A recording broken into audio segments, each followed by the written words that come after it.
Ladies and gentlemen, this is Kimberly Tyson. I'm the Program Director for the Embryo Adoption Awareness Center and Nightlight Christian Adoptions. This morning we are pleased to bring you the webinar entitled Shh, the Difference Between Secrecy and Privacy. Today our presenters are Ms. Sherry Van Winkle, who is the Director of Social Work for Nightlight Christian Adoptions. Next slide, please. And the Executive Director of Colorado Adoption Consultants. Van Winkle has nearly 15 years of experience in the adoption industry and over 20 years of experience as a social worker. Also joining us today is one of our favorite presenters, Ms. Chris Probasco. Ms. Probasco has over 30 years of experience in the adoption industry, and she oversees her own embryo adoption program in Kansas City area called Fertility and Adoption Resources. And we are really pleased to have both of these ladies with us today. Now for a little bit of housekeeping. During the presentation, all participants will be in a listen-only mode. There will be a question and answer session at the end of the presentation using the questions that you are submitting through the Q&A feature.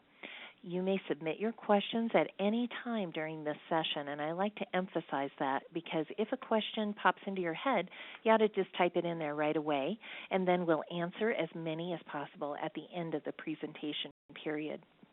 To ask a question, you simply click on the Q&A panel in the lower right-hand portion of your screen, type your question into the dialog box, and click the Send button. If you just happen to be in the full screen view, you can click on the question mark icon on the toolbar, which will appear in the lower right-hand corner of the screen, and that will also open the Q&A panel on your screen only. When you submit your question, it will be visible to all of the panelists, but not visible to other attendees. We expect the presentation to last about 45 minutes with a 15-minute period for Q&A. We'll be distributing a copy of today's presentation and a comprehensive list of all the answers to any of your questions submitted today during the webinar. If you are experiencing any technical difficulties, please contact WebEx Tech Support directly. The number is up there on your screen, but you might want to jot it down. It's 866-229-3239. And as a reminder, our presentation is going to be recorded today.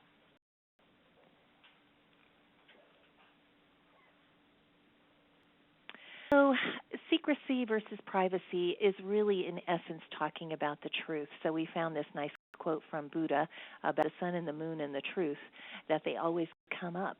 And today our presentations are all about what is the truth that we need to be sharing with both our children and with our family and friends around us. With that, I'd like to turn the presentation over to Chris Probasco, I believe. And, I guess it's Sherry. Sorry, Sherry. We're going to turn it over to Sherry. And Sherry is unmuted, and Coralie is going to forward the slides. Thanks, ladies. Thank you. Good morning, everyone. I am so happy to be here. This morning, we're going to start the presentation with a brief history of adoption. Please. Parents or birth parents, child, and adoptive or recipient parents make up what we call the adoption triad. These parties are interrelated and interdependent on one another throughout the adoption process. Slide, please. History, adoption was viewed as a single event occurring at one specific point in time.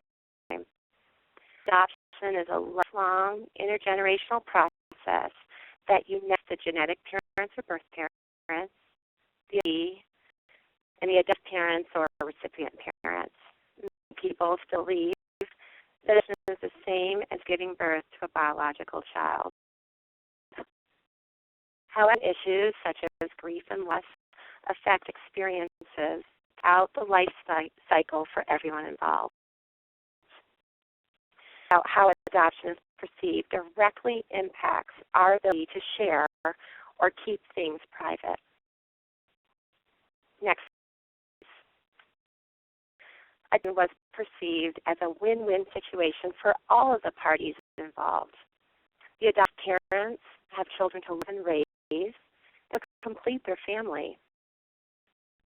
The child leads a new and better life and most likely has a two-parent household and possibly other siblings. The birth parents are relieved of their parenting responsibilities, get to move on to a better life, maybe finish high school or college, and maybe someday even get married and have a family of their own. Next, please. What was the legacy of adoption?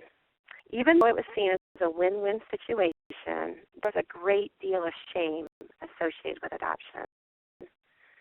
There would be in the identity of all the parties of the Triad and feeling of the records. The birth parents, adoptive parent's child was discouraged, and closed adoption was encouraged. So they need that secrecy. The stigma and shame associated with being an unwed mother, and the perception of protecting a child from being labeled as illegitimate or a bastard or having bad blood or even just having two sets of parents. It was secrecy benefited adoptive parents too. It benefits people being aware of their infertility or from others knowing that they were raising an illegitimate child, or even protecting them from the birth family seeking them out. They raise this child as their own. Next.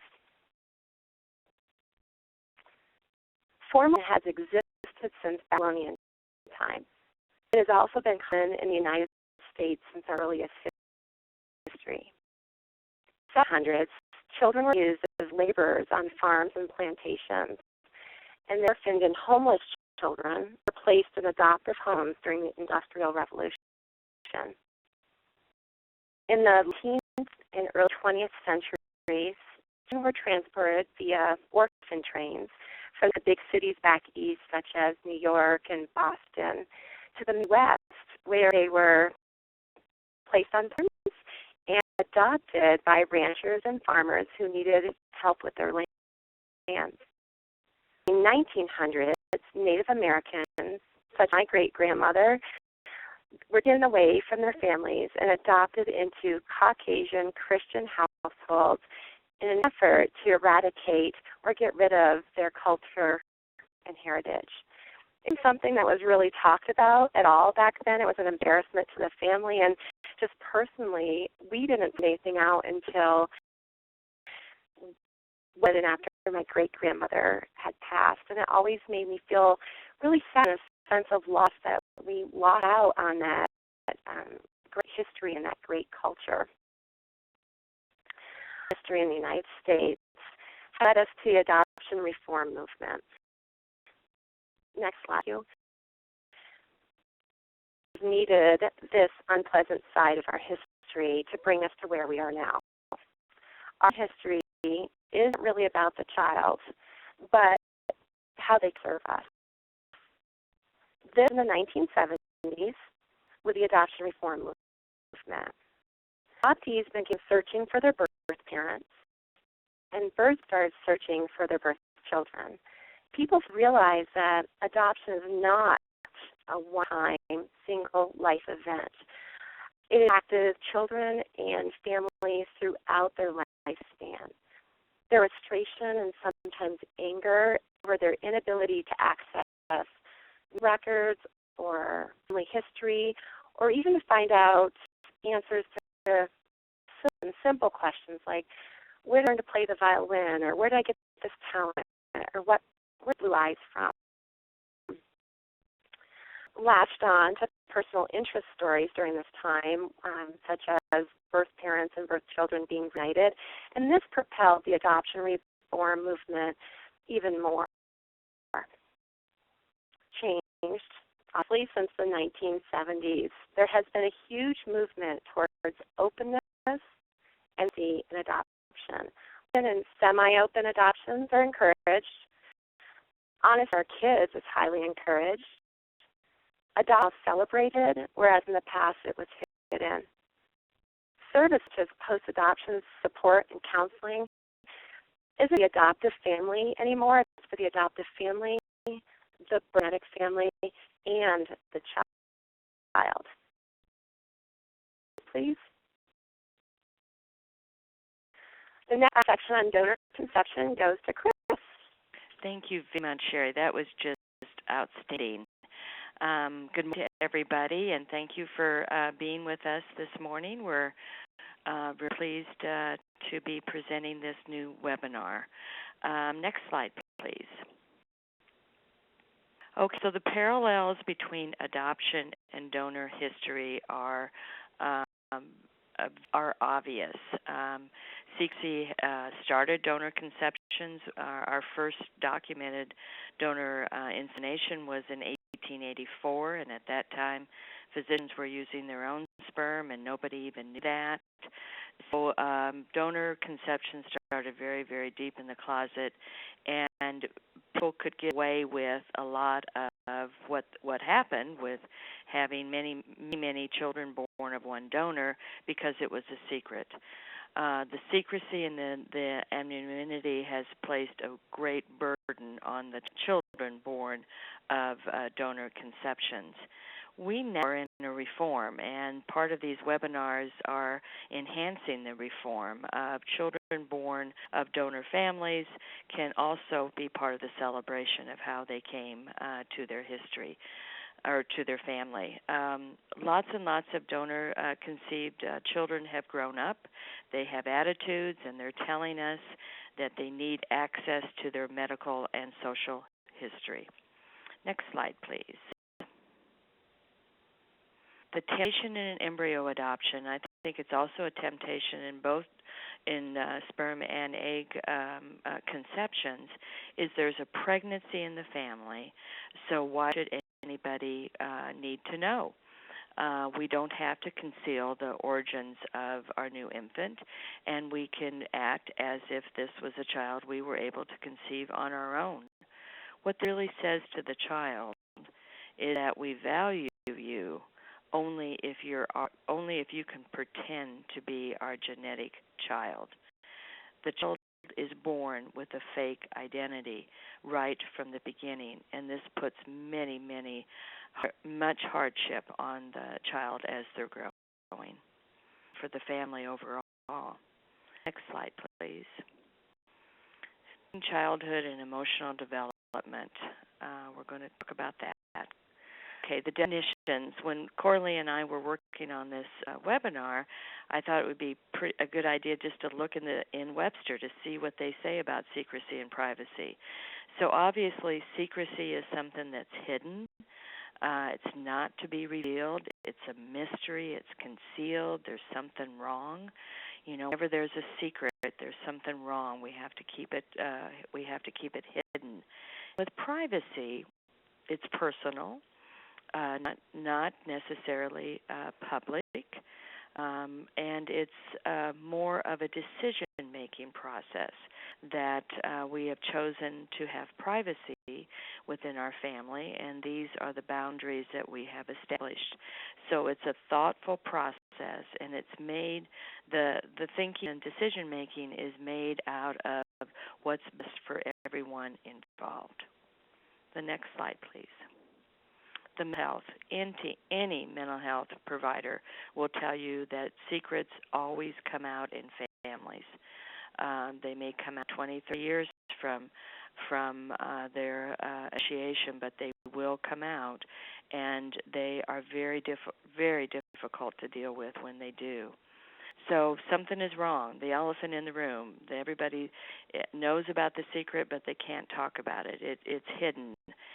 It separates the emotions that the families are able to come together about if they know the truth. And kids have a dead zone in their emotional psychic. They feel that something's wrong, but they just can't figure it out. If you would sit down and talk to many donor-conceived people that found out in their adulthood, or even children brought to their families by adoption that found out later in life, we call them late discoveries, they will always say, I knew something was wrong, and I just couldn't figure it out. And now at least I know the truth, but I'm really mad and feel that I have lost my trust for my family. The next slide, please. secrecy in the family. So the child attaches to the trauma, and a secret is based on some trauma that has happened within a person or the family. So trauma would be the infertility, either male or female or both, and keeping it quiet that the child came by donor conception means the child was born into a family that's basically lying about who they are. So they attach to the trauma, and it really has much difficulty for parenting and for the child. One of my great mentors, Annette Barron, and her co-author, Ruben Panner, wrote Lethal Secrets in the mid-'80s regarding donor conceptions. They interviewed many, many, many families about keeping the secret and how this operated in their families, and lots of reports of marriage difficulties and basically breaking up the family because one parent had more power than the other. From the donors, they really never even thought about children in the future till they had their children. And for the donor-conceived person, a lot of anger that they weren't told the truth. Next, please. Oh, yes, children are, I love this slide, is to solve the secret. And they don't have the information or assistance to do that.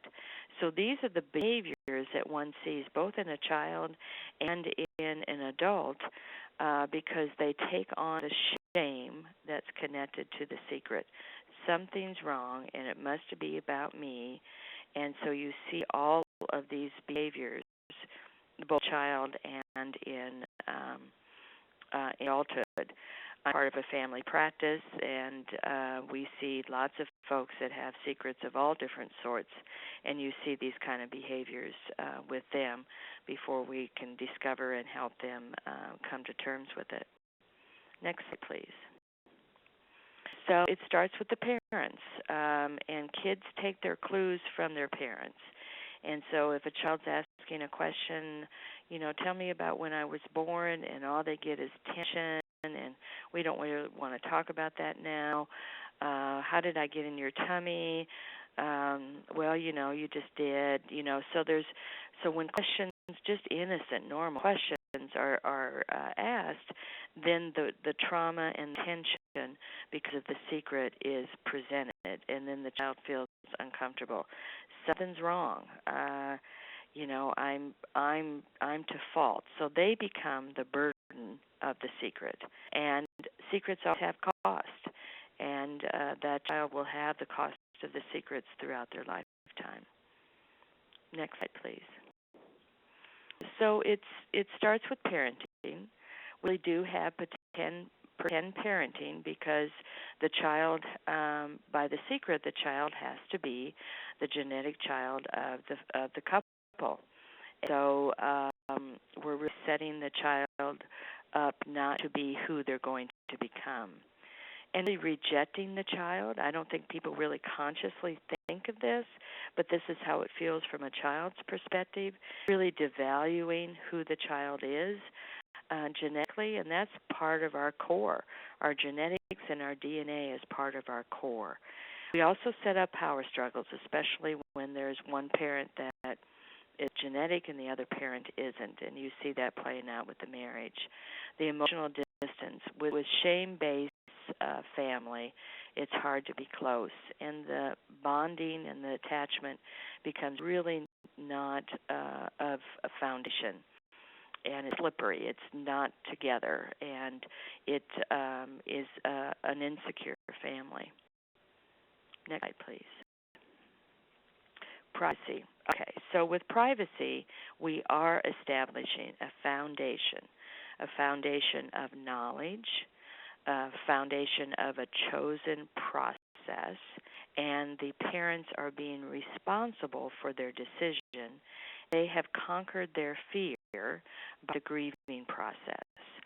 So what they're really doing by establishing a decision that is private and theirs to begin with is that they're protecting the child from unnecessary grief in the future.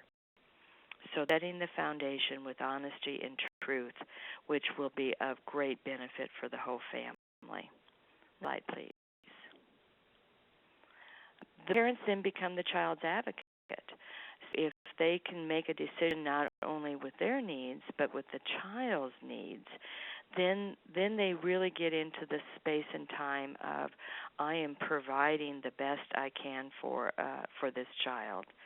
I wish it was, at one point I wish it was different, but it's not. And so this is our next choice, and we're going to make our next choice the best choice for everyone involved. This intended child where a decision was made of how they were going to be conceived and who they were going to have connected from a donor perspective. So parents are all about giving than receiving because their focus is more on the child. Next slide, please. First, with the parent preparation, and this is the hard work. The secret prevents parents from actually grieving for the genetic child.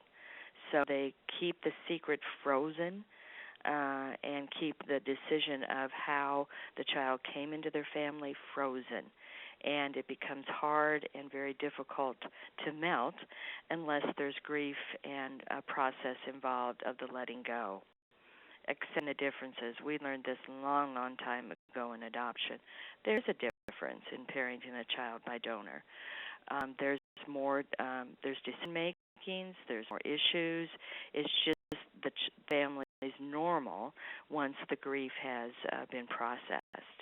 The child will have a different genetic component, which means different medical history, different likes, different personality, but that's all about celebration. That's all about who is this child going to become, and we're going to help the best we can as parents for them to become who they were intended to become. We celebrate who they are rather than rejecting who they are. We also know from adoption research that who we are is 50% by nature and 50% by nurture. So, of course, a child couldn't reach their potential unless they had a very good nurturing environment and accepting what nature has brought to them. Next slide, please. Child development. Anyone that's raised a child knows they're born with an innate need to know. They need to know about their bodies. They need to know how they operate. They need to know about their thinking, their feelings. And, of course, all of this comes in different developmental times. But with the information that the receiving family obtains, either through an open arrangement or being part of a registry so that they can get further information about the donor family, then are responsible for the child's well-being in terms of all the information that's connected to them. By being interested and being caring regarding the child's donor family, then they're really saying to that child, we value who you are, and obviously we're meant to parent you, and you've got lots to learn, as Sherry will be telling us in the next section. Next slide, please. The connections. It's the truth. The child has genetic parents, and the child has adoptive parents. So genetic parents have a physical connection to the child. They have an ongoing medical connection to the child. Medical history is great when you make the decision regarding a donor, but again, it's frozen in time. That information is frozen. So if there's a way to continue connection with the donor family and get updated information, then that's, again, going to be your child's advocate. Our sibling registry has over 30,000 families registered trying to find donor connections. And they've been really active in legislation trying to get a national donor registry in the United States like we have in many, many other countries. So genetic parents' connection is there forever, and accepting they are part of your family and part of who your child is. From the adoptive family's perspective, the parenting parents they have day-to-day. They are family. They are security. They are who the child knows. A child can freely relate to the family because they're going to support their need to know and all the information that is connected to them, and they're going to be that child's advocate. Next slide, please. Planning ahead. So planning that we're going to be talking openly about this decision making. Some we're going to tell and some not. Eventually, the child will be telling others, and that's after we've raised them for 10 to 12 years or so that they'll be sharing their story. And we got a lot of input that we're going to be making in their lives. So we trust that that story will be told effectively by the child. The next slide, please. Okay, so I think infertility couples are very sensitive. I know when I was struggling, I was really sensitive about other people being able to get pregnant and what would people think about me. I was running an adoption agency and having infertility difficulties. Can you imagine? But I think we project that other people are thinking about this in a shameful way or in a way that's we're inadequate, and really folks aren't. And they're saying, you're an adoptee family. They're not really getting into hurtful details about everything. They don't think that way. Now, there's some that do, but we can also kindly put them in their place. Next, please. Oh, so the need to know. This is where I always start with folks about with privacy. Who really needs to know about how the child came into the world? Obviously, all of your medical people that you've worked with will know, but you start with the child, and you're going to be processing that with the child, with your parents, and I think this is it's really important for the non-genetic parents, for them to know that the child that's coming into life will be who they're going to become. So they won't be looking to claim that child genetically. The child siblings, if they come to a family where there already is children or there's more children coming into the family, they eventually will need to know. And the child's pediatrician. We need to set up the records accurately so the pediatrician can make good decisions. Next slide, please. So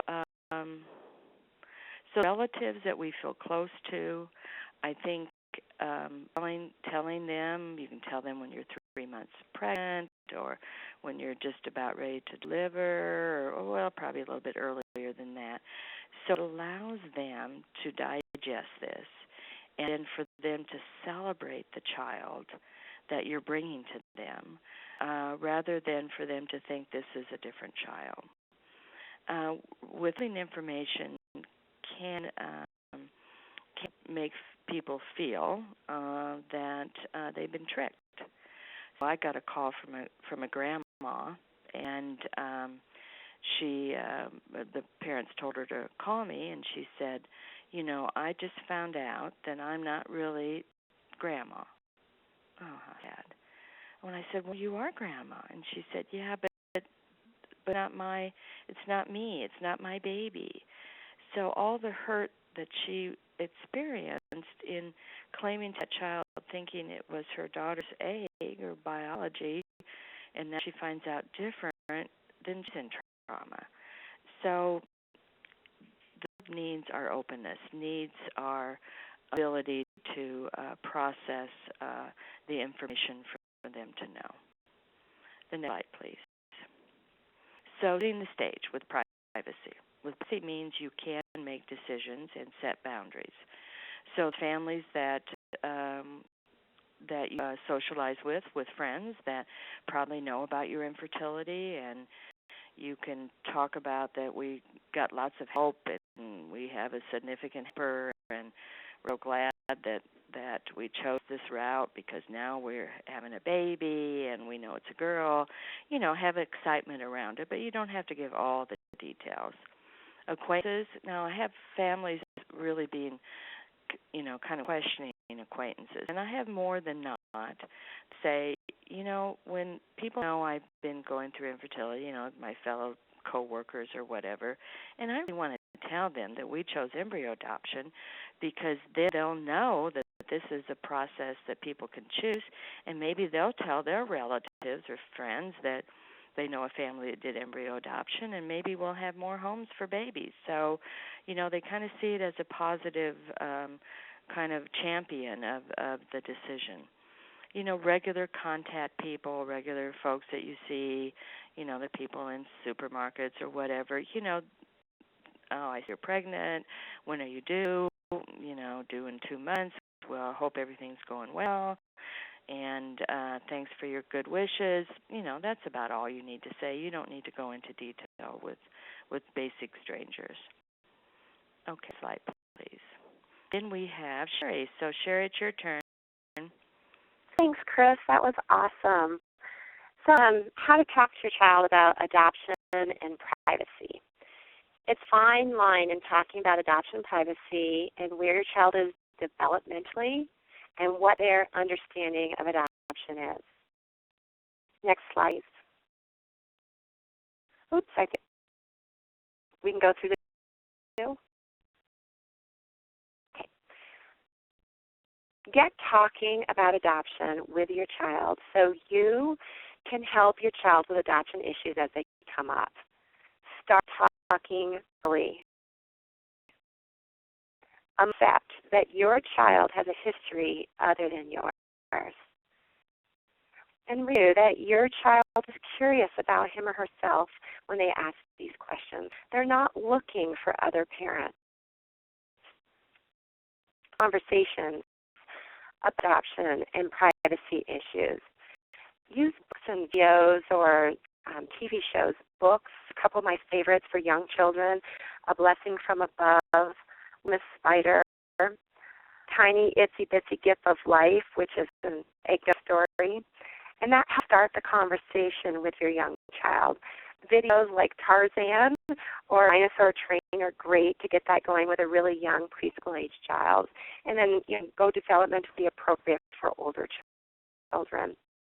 One thing to know is be really certain about what your child is asking you. Okay, make sure what that question is. And remember that your tone is just as important with child as the facts. Next, child. A great be prepared for school and social situations that bring up sadness, loss, and grief in your child. An example of this happens typically in elementary school when they do family tree or family history assignment. Your child may be sad that they don't share the same genetics with you, or sad that they perceive themselves as different than the other children in their classroom or the children's families. Because before going to school, they hear and feel that adoption is special. And sometimes they learn that adoption is just a different way to create a family and maybe not quite special as they once thought. Validate those feelings of sadness. Make sure that they know that you hear them. And you explain to them, too, that at one time you were sad, too, until you met them and came into life. Next, please. Teach a child about how to answer questions and maintain privacy is setting that example yourself. It is really important to learn how to respond appropriately to questions from others and at the same time protect your child's privacy. Questions. Always imagine that you have like a 7-year-old child next to you. A 7-year-old that has great comprehension and understands exactly what you're talking about, so you know how to set that example in front of them. Role your spouse or your child or your child questions that you may be asked. For example, you could be asked, are they brother and sister, or what are the real parents? These questions give you the opportunity to express your pride in adoption and to educate other people as well. But, there's a couple different ways you can answer these questions. For example, when you're asked, what do you know of parents? You respond differently depending on the relationship that you have with the person you're speaking with. The big difference between someone being curious in the grocery store line or a close family friend or family member. For example, you might respond to that question, we know a lot about the real parents. We live in Denver. I'm a social worker. My husband works for the city. Or you may choose to say something like, don't you know that information is personal to my family? Or something like, oh, so you're interested in adoption. Here's my number. I would love to speak to you later about this. The way you answer these questions teaches your child about openness and honesty, but how to set boundaries too. Not all information is to be shared, and especially not with strangers. Next, please. Okay. It is inevitable that your child will disclose personal information about their origins and about their adoption story at the most inopportune time. So be prepared and just go with it. Try to stay calm and then just take some time later. You can be alone with your child and talk to them about privacy and help them maintain some of those boundaries. This would be a great time to do some of that role playing with some of the questions. Next, please. Okay. The minds of adopted teens are filled with questions. In addition, some of these questions are given away. Was anything wrong with me? Did I think about my birth or my genetic parents? Who am I? It is mentally appropriate for teenagers to share personal information with their peers, even when we as parents want to cringe at what they're talking about. It is their story, so let's share it. Remember, too, that you've been working with your child all these years and teaching them through example about how to set those boundaries, so they will remember some of this. Child to withhold from talking about it will bring questions to the forefront of their minds, like, is there something with me? Why don't you want me sharing that or talking about that? Are they ashamed of me? Parents need to understand that the child is in charge of who is told. Please. What is our goal in talking about adoption and privacy with our children? You want your family to be a safe place to talk.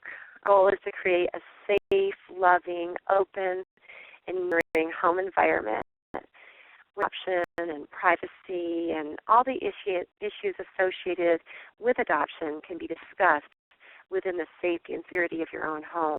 In this, you will feel that it's okay to talk about adoption issues such as grief and loss and other privacy issues that might come up. Not feel so alone or confused when the issues present themselves. Lay early foundation of openness will serve both you and your child later if difficult questions or issues come up. Adoption, privacy, and right to own their story teaches your child about boundaries and relationships and gives you a good sense of self. It teaches your child about your pride in them and their adoption. So make your family a safe place to talk. Please. Go to Kimberly. Yes, and I think that you ladies just covered that topic really thoroughly. Thank you so much. And I would like to invite our listeners to go ahead and submit their questions at this time.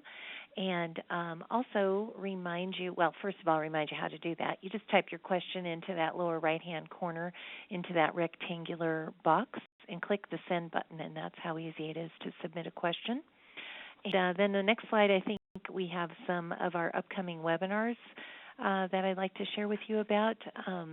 If you haven't already taken the fundamentals of embryo donation and adoption. It is kind of a 101 level course about this particular and important topic. So I'd encourage you to send staff members who maybe need to be educated about this to this webinar.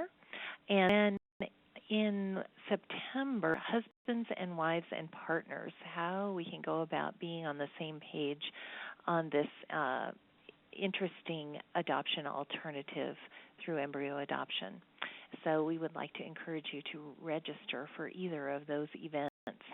And we're doing, I'm looking at the title of this slide, we're doing some adoptions now. That's really great. I hope everyone will participate in adoptions. Anyway, just a little humor there for our morning. I need humor in my day. I don't know about you guys. Okay, let's see if we have any questions. Here we go. Chris and Sherry, I may or may not be able to ascertain which of you would be the best to answer the question, so I'll state the question, and then maybe one or the two of you can jump in. Maybe both of you have some interest in responding. Okay. So when we first told my father-in-law we were adopting, he said he would never accept a child not genetically related to him. How can I protect my child from his rejection? Okay. We had an anonymous embryo donation this past fall. Okay. I had a couple things. For telling him before the baby is born, he's probably announced to his buddies already that he's going to have a grandchild and all the excitement that goes along with that. So he needs to be stopped as quickly as you can and say to him that, we know you had concerns about us raising a child that wasn't genetically connected within the family. However, we ran out of alternatives and we went to our next choice, and that was an embryo adoption. And we're excited. We have the pregnancy, we have a due date, and we accepted that the child that we are going to be parenting is their own child. They have their own genetic family, and they will be raised in our family. We really give you this information so you have time to process it by the time you meet the child. And just hoping that you'll find in your heart and that you'll be able to accept this child, and perhaps you need to spend some time praying or time with us and talking about the laws. And we sure understand what it all feels like. We want to be parents, and this is our chance to be parents. And so we greatly appreciate you working on your acceptance. And if he continues to be rejecting, then you're going to have your child around him. You can't have your child around a rejecting grandparent that's huffing and puffing and looking at the baby in a different way and saying things and all that. You just have to put them in their place and say, we'll be here, but we really need to have you accept the child for who they are. The anonymous part, I go to wherever the embryo place transfer happened. Whoever you need to talk to, write letters, make phone calls, saying you need to get as much information as you can regarding the genetic parents. And if there's an egg donor or sperm donor, you need to get information about them. Time is ripe right now because they haven't destroyed your files, and get as much information as you can. Write letters, call, keep copies of the letters, so when it's your time to talk to your child, you can show them that we tried, honey. We tried all we could do to get as much information as possible. And we'll sign up with the donor sibling registry. Maybe we'll have a connection there, but we tried as much as we can. So you can really verify the honest truth with that. Okay. Anything to add, Sherry? Nope. Okay. All right. Next question. Do you have a list of children's books that talk about embryo adoption, books for the child for them to read, or books for biological siblings to learn about the coming child? I can think of two books off the top of my head. One was just written recently and released by the National Embryo Donation Center called Training Wheels. And what is the name of the other book? Are you remembering that one, Chris? Do you have a list of books? Well, it's by xyandme .com, and why am I blanking on it? So go to Google XY and Me, and you'll see information. And she has all of her books on ebook now, so you can purchase it there. She talks to everybody. She has a book about every way a child comes into the family by reproduction. And so a book to read to the biological siblings would be good to read the book about IVF, so know how babies are made by IVF. And then they have a book on how babies are made through an embryo donation also. And then I just got an article published, not to overboast here, in Pediatric Nursing, and there's a list of resources there also. Oh, that's right. Very good. I'm glad you mentioned that, Chris. Amy tells us that the name of the book was Before You Were Born. Oh, okay. For a Baby. Thank you, Amy. Hey, what do you say to older siblings about sharing this information? So that if you got the teenager, you're trying to educate them about, here are things that are private to family, and we don't want to do secrets because secrets are damaging, but, we do want to maintain a level of privacy in our family. And do a lot of the same role playing that you would do in regards to some of the sentences or the questions you might get. Also just set some boundaries and educate them, especially if you have a child that's higher elementary school and above. They can start grasping this concept and some of the thoughts about the privacy and what is private within the family and what is you're able to tell your friends. So do some role playing because they're going to get some of those questions as well, and we'll prepare them beforehand. Right. Do you have suggestions about how to share information about our children's embryo adoption with the broader church community? Oh, that's good. I've had several families that have had dedication services at their church or baptisms or whatever, and they've had the minister, pastor, or priest bless the genetic family that helped create this child and bless them for the decision to allow them to be placed with another family and to be born, and then talk about their courage. And so it's really a great way for the whole community to hear the positive part of the genetic family and the struggles that they go through. So that's been the best that I've seen. How much information is typically available on the donor? Okay, well, for donor sperm, tons. You can get probably 10 to 12 pages of medical and social information. You can get pictures, you can get video or audio tapes, and then if they're an open donor, then you can more information when the child's 18. For egg donation, depends on where the egg donor came from. If they came from just a private clinic, not very much, but some. But if they came from a egg donor facility, there's bunches. There's pictures. There's a lot of stuff on the web that they post their donors with. So, and I think facilities need to wake up with these saying we need more.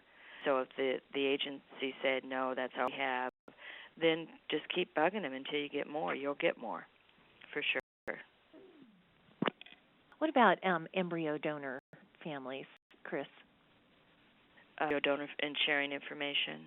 Well, how much you talked about sperm donors, donors. What about the embryo donor? How much information is generally available on them? Although I know that many of the donor embryos were created with donor egg or sperm. So. Right, yeah, it's all that circle.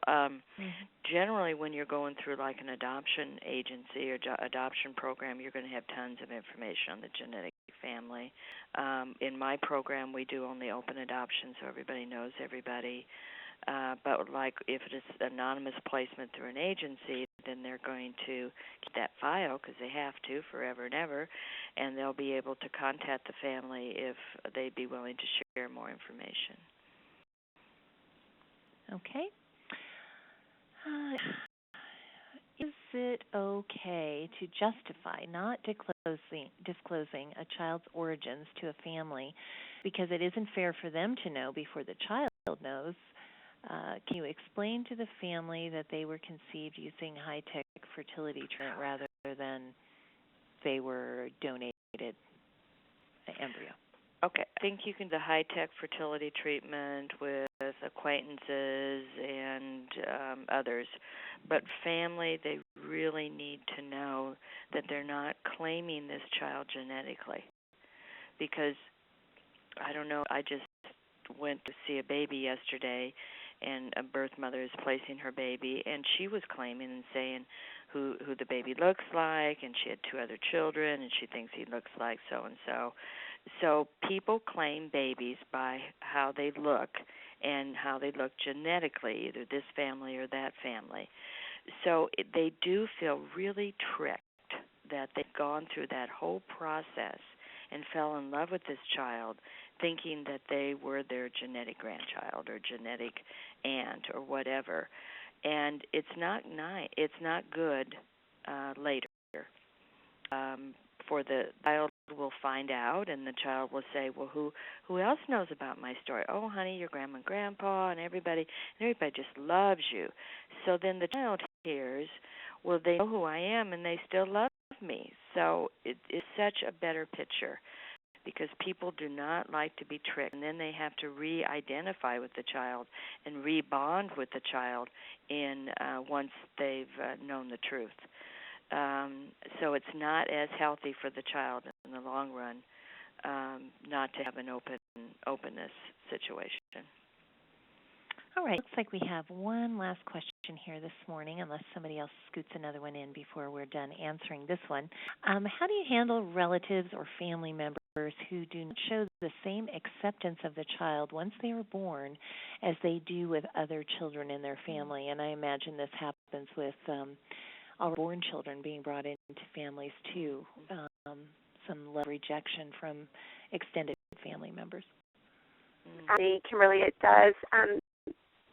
First off, I would try and talk to those relatives and see what the root cause of this feeling is for them, why there's no acceptance, and talk to them about that this child is part of your family. This is a family member.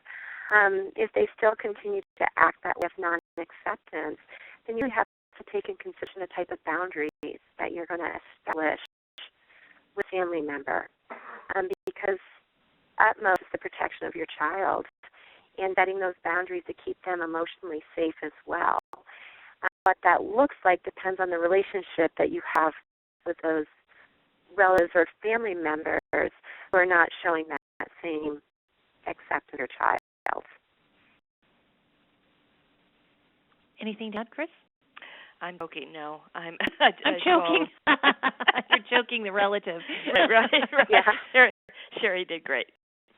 Oh, great. Well, ladies, that was a really interesting webinar today. We appreciate your participation. We appreciate those of you who have joined us today, and ask that you would consider joining us again in the future at another webinar. Note that most of our webinars are recorded and available at embryoadoption.org. Have a great day. Enjoy the hot days of July and upcoming August. Thanks so much. Bye.